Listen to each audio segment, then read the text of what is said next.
Hai guys, selamat datang di video streaming. Shh, udah pada tahu belum nih kita mau buat video apa? Oke, pertama-tama perkenalkan nama aku, Kamali Jurkosjati, dan rekan aku. Hai, nama saya Deli Febrianti. Di video kali ini kami akan mengajak teman-teman semuanya untuk mengupas fakta di balik negara Kuba. Yang tentunya ada beberapa informasi yang mungkin teman-teman semuanya belum pada tahu nih. Oke, langsung saja ke informasinya. Kalian pasti pernah dengar ada negara bernama Kuba Havana kan? Oh, Havana. Havana yang ada di Cilacap itu kan? Hah? Apa? Salah. Bukan itu coy. Ini dunia, makanya daripada nggak tahu, yuk kita cari tahu.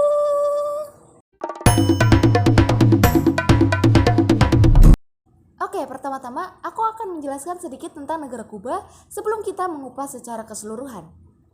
Republik Kuba merupakan kawasan terbesar di wilayah Caribia.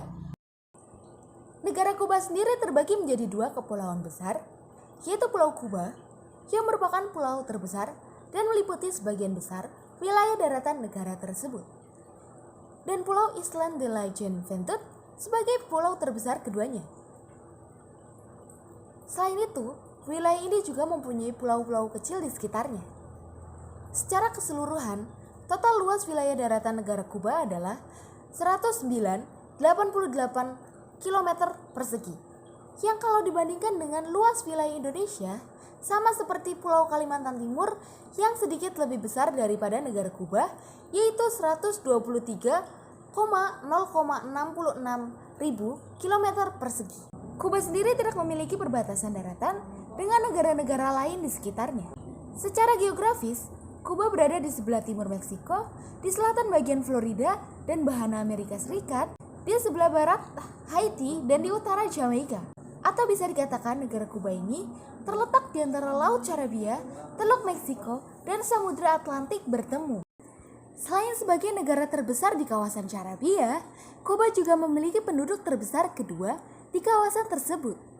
Pada tahun 2020 lalu, diperkirakan jumlah populasi penduduk Kuba adalah 11.181.595 jiwa. Kulit putih adalah kelompok etnis mayoritas di negara Kuba, yaitu dengan persentase 64% dari seluruh populasi di negara tersebut. Disusul oleh kelompok etnis mulatto atau campuran yang persentasenya sebesar 26%, sementara sisanya adalah kelompok etnis lain seperti kulit hitam dan Asia.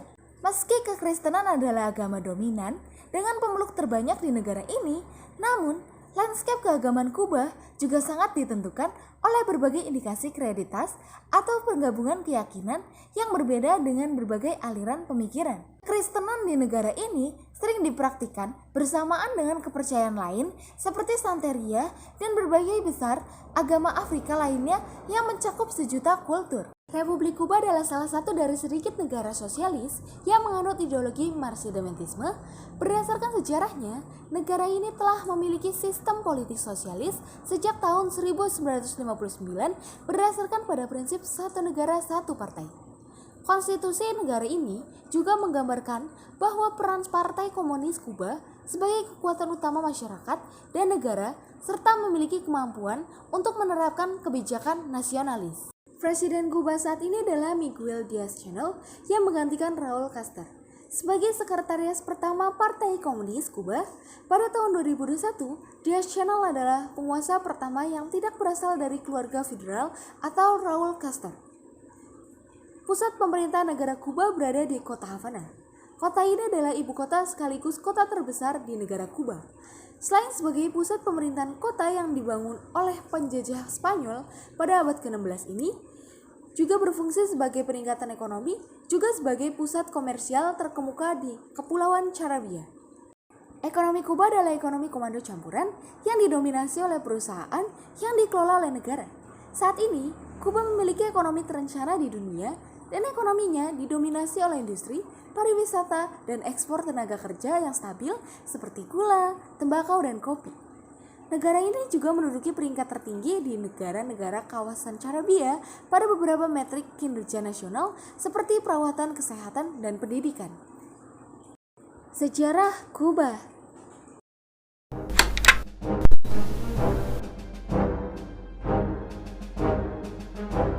masa Spanyol, wilayah Kuba sudah dihuni oleh dua suku berbeda dari penduduk asli Amerika.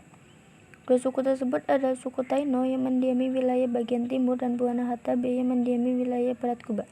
Berdasarkan arti psikologi, ditemukan suku-suku penduduk asli Amerika ini menetap di Kuba sekitar tahun 3100 sebelum Masehi. Kedatangan masa Eropa ke wilayah Kuba dimulai sekitar abad ke-15 Masehi. Cristobal Colombo yang saat itu sedang melakukan pelayaran dalam isi pencarian dunia baru berhasil mendarat di wilayah Kuba pada tanggal 27 Oktober 1492. Columbus kemudian menamai pulau ditemukan dengan nama Isla Juana dan mengeklaim sebagian dari kerajaan Spanyol. Pada tahun masa Spanyol, penduduk asli wilayah dipaksa untuk bekerja di bawah sistem encomienda yang mirip dengan sistem feodal di Eropa pada abad pertengahan. Namun dalam sistem encomienda berubah menjadi bentuk perbudakan komunal. Dalam banyak kasus, penduduk asli dipaksa untuk melakukan kerja paksa dan kenakan hukuman berat dan hukuman mati jika mereka melawan. Kondisi keras selama era penaklukan kolonial yang depresif ditambah penyakit menular yang dibawa oleh orang-orang Eropa seperti campak dan cacar telah menyebabkan penduduk asli ini hampir musnah dalam kurun waktu 1 abad. Spanyol menetapkan gula dan tembakau sebagai produk utama Kuba. Pada tahun 1570, sebagian besar penduduk Kuba terdiri dari kelompok campuran warisan Spanyol, Afrika, dan Taino. Sejak pendudukan Havana selama 1 tahun oleh pasukan Inggris pada tahun 1762, pada akhir Perang 7 tahun Kuba lebih menjadi terbuka dari ekonomis terhadap ekor budak dan kemajuan penanaman serta pemrosesan gula, ditambah lagi tahun 1791 sampai 1804 banyak orang Prancis yang melarikan diri ke Kuba. Dari revolusi Haiti membawa wisata bersama budak-budak dan keahlian dalam mengolah gula dan menanam kopi. Akibatnya Kuba menjadi salah satu produser gula utama dunia pada abad 19. Perjuangan wilayah ini untuk merebut kemerdekaan berlangsung sepanjang paruh kedua abad ke-19 dengan perjuangan pertama yang menghasilkan perang 10 tahun dimulai tahun 1868 sampai 1878, ditandatangani Fakta Perjuangan tahun 1878 menandai berakhirnya perang konflik antara pemberontakan Kuba dan pemerintahan Spanyol. Pemerintahan Spanyol menganggap gagal dalam melaksanakan sebagian besar reformasi yang dijanjikan, ditambah pemerintah pusat di Spanyol memperlakukan banyak pajak dan pembatasan perdagangan. Seperti pada tahun 1894, Spanyol membatalkan peta perdagangan Kuba memerintah Amerika Serikat, padahal pada masa itu perdagangan tahunan antara Kuba dan Amerika Serikat telah mencapai sekitar 10 juta dolar. Akibatnya, krisis politik dan ekonomi semakin parah di wilayah itu. Nasional semakin menentang otoritas kolonial dan akhirnya perang untuk kemerdekaan pecah lagi pada 24 Februari 1895. Selama periode antara 200.000 sampai 400.000 sipil Kuba meninggal karena kelaparan dan penyakit deklarasi Spanyol. Berita tentang kekerasan Spanyol menyebar hingga Amerika Serikat, kemudian membangkitkan sentimen anti-Spanyol. Tindakan Spanyol mendapatkan protes dari pemerintahan Amerika dan negara Eropa. Pada bulan Februari 1895, kapal perang milik Amerika Serikat yang dikirim untuk melindungi kepentingan Amerika di Kuba meledak secara misterius dan tenggelam di pelabuhan Havana. Akibat dari insiden tersebut, akhirnya Spanyol dan Amerika Serikat mengatakan perang satu sama lain pada akhir April 1898. Setelah berakhirnya perang, Spanyol-Amerika menandatangani Perjanjian Paris 1898, di mana Spanyol kemudian menyerahkan Puerto Rico, Filipina, dan Guam ke Amerika Serikat dan Kuba menjadi protektorat Amerika Serikat. Kuba memperoleh kemerdekaan resmi dari Amerika pada tanggal 20 Mei 1902 sebagai Republik Kuba. Di bawah konstitusi baru Kuba, Amerika telah mempertahankan hak untuk campur tangan dan urusan Kuba dan untuk mengawasi keuangan dan hubungan luar negerinya. Lalu bagaimana negara ini kemudian menganut komunisme? Hal sebelumnya dipengaruhi oleh Amerika Serikat yang terkenal liberalis. Pada tahun-tahun setelah kemerdekaannya, Republik Kuba melihat perkembangan ekonomi yang signifikan, tetapi negara ini juga tidak dapat menghindari praktek korupsi politik dan suksesi pemimpin despotik atau lalim korupsi. Dan penindasan ini menunduk pada Fulgencio Batista yang juga dikenal sebagai seorang diktator. Puncak tidak kepuasan masyarakat terhadap rezim pemerintahan Kuba kemudian memicu gerakan revolusi Kuba Pada tahun 1959, dalam revolusi tersebut, Presiden Batista berhasil dipulihkan dari kekuasaannya oleh gerakan 26 Juli yang dipimpin oleh Fidel Castro. Di bawah kepemimpinannya, Fidel Castro mendirikan pemerintah baru yang menganut paham komunisme dan menjalin hubungan dekat dengan Uni Soviet.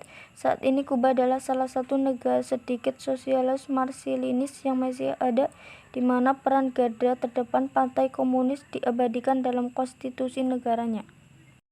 Oke, setelah membahas sejarah, kami akan membahas 8 fakta tentang negara Kuba. Bahasa Spanyol adalah bahasa resmi dari negara Kuba. Bahasa Spanyol yang digunakan di negara Kuba dikenal juga sebagai Spanyol Kuba dan merupakan bentuk bahasa Spanyol Karibia. Selain bahasa Spanyol, bahasa Creole Haiti juga bahasa kedua yang paling banyak digunakan di Kuba dan dituturkan oleh para imigran Haiti dan juga para keturunannya.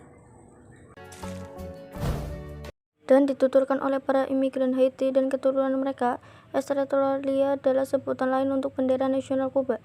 Adapun makna yang terkandung dalam desain bendera nasional ini antara lain 3 garis biru mewakili 3 departemen di mana Kuba dibagi pada waktu itu. Warna putih melambangkan kemurnian cita-cita, segitiga sama sisi melambangkan 3 cita-cita, yaitu kebebasan, kesetaraan, dan persaudaraan. Sementara warna merah melambangkan darah dan keberanian, dan simbol bintang melambangkan kemerdekaan Kuba. Mata uang resmi Kuba. Peso Kuba adalah mata uang resmi dari negara Kuba. Secara internasional, mata uang yang dikenal sebagai moneda nasional ini dikeluarkan dengan CUP. Jika kita coba konvensi mata uang ini dengan mata uang Indonesia, 1 peso Kuba memiliki nilai tukar sebesar Rp597. Sebelumnya, sejak tahun 1994 hingga 2020, Kuba memiliki sistem moneter ganda dengan 2 mata uang yang berbeda yang digunakan di negara tersebut. Yang pertama adalah peso Kuba yang digunakan untuk penduduk setempat, dan yang kedua adalah peso convertible Kuba yang merupakan mata uang untuk turis asing. Berbeda dengan peso Kuba, mata uang peso convertible memiliki nilai yang sama dengan dolar Amerika. Namun, sejak tanggal 1 Januari 2021 lalu, pemerintah Kuba menetapkan penyatuan moneter yang menghapuskan peso convertible Kuba atau dikenal juga sebagai Harihol. Dan sejak saat itu, peso Kuba menjadi satu-satunya alat pembayaran yang sah di negara tersebut. Gula, tembakau, dan nikel adalah 3 komoditas ekspor utama dari negara Kuba. Gula sudah memainkan peran penting bagi perekonomian Kuba sejak abad ke-18. Saat ini gula diekspor dalam bentuk mentah dan juga dalam bentuk berbagai huruf yang dibuat di pulau itu. Produk utama negara Kuba adalah cerutu yang sangat terkenal dan menjadi salah satu standar cerutu terbaik di dunia. Sementara itu, diperkirakan Kuba masih memiliki cadangan nikel di atas 5 juta metric ton. Kondisi ini mencapai Kuba pada peringkat ke-5 negara dalam kandungan nikel terbesar di dunia setelah Indonesia, Australia, Brasil, dan Rusia. Fidel Alejandro atau yang dikenal dengan Fidel Castro adalah tokoh pertama yang membawa perubahan besar pada sejarah Kuba kuno modern. Ia juga yang membawa negara ini menganut paham komunisme. Fidel Castro memerintahkan sebagai presiden Kuba selama kurang lebih 46 tahun, yaitu sejak 1965 sampai 2011. Dia adalah salah satu kepala non-kerajaan terlama di abad ke-20 dan 21. Negara Kuba juga dikenal sebagai salah satu negara perawatan kesehatan terbaik di dunia, dan tentu saja tidak dipungut biaya atau gratis. Kuba menempati peringkat ke-30 pada indeks negara pada tahun 2019 yang merupakan satu-satunya negara berkembang yang memiliki peringkat setinggi itu. Angka harapan hidup pada negara Kuba adalah 79,2 tahun. Negara ini memiliki rasio dokter terhadap penduduk tertinggi di dunia dan telah mengirim ribuan dokter ke lebih dari 40 negara di seluruh dunia. Menurut WHO, Kuba dikenal di seluruh dunia karena kemampuannya untuk melatih dokter dan perawat yang sangat baik. Kemudian dapat pergi keluar untuk membantu negara lain yang membutuhkan. Secara historis, Kuba memiliki peringkat tertinggi dalam jumlah tenaga medis dan telah memberikan kontribusi yang signifikan kesehatan dunia pada abad ke-19. Bisa dikatakan bahwa Kuba adalah negara yang sangat konsen terhadap kesehatan masyarakatnya. Meski wilayahnya terisolasi dari negara barat oleh embargo Amerika Serikat, namun Kuba berhasil mengembangkan vaksin kanker paru-paru dan sukses. Vaksin tersebut diberi nama Sinovac. Vaksin ini telah tersedia secara gratis untuk warga Kuba sejak 2011.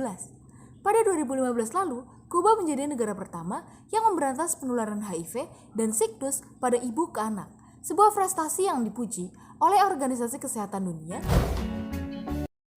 Memiliki sejumlah besar garis pantai yang dikombinasikan dengan iklim Karibia yang hangat. Tidak heran mengapa Kuba menjadi salah satu tujuan liburan yang populer.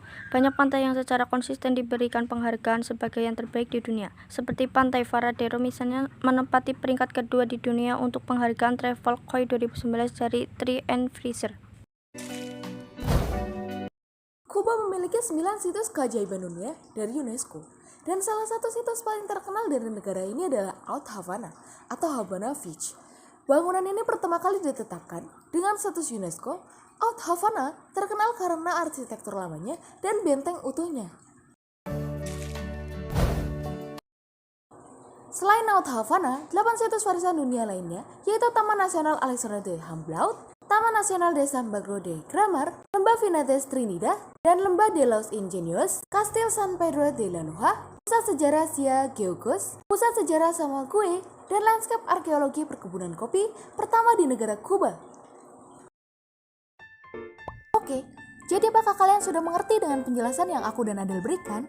Jika sudah, silakan kalian memencet like dan subscribe terlebih dahulu sebelum meninggalkan video ini, supaya kita lebih semangat lagi. Dan bila ada pertanyaan, silakan tulis pertanyaan yang kalian ingin tanyakan.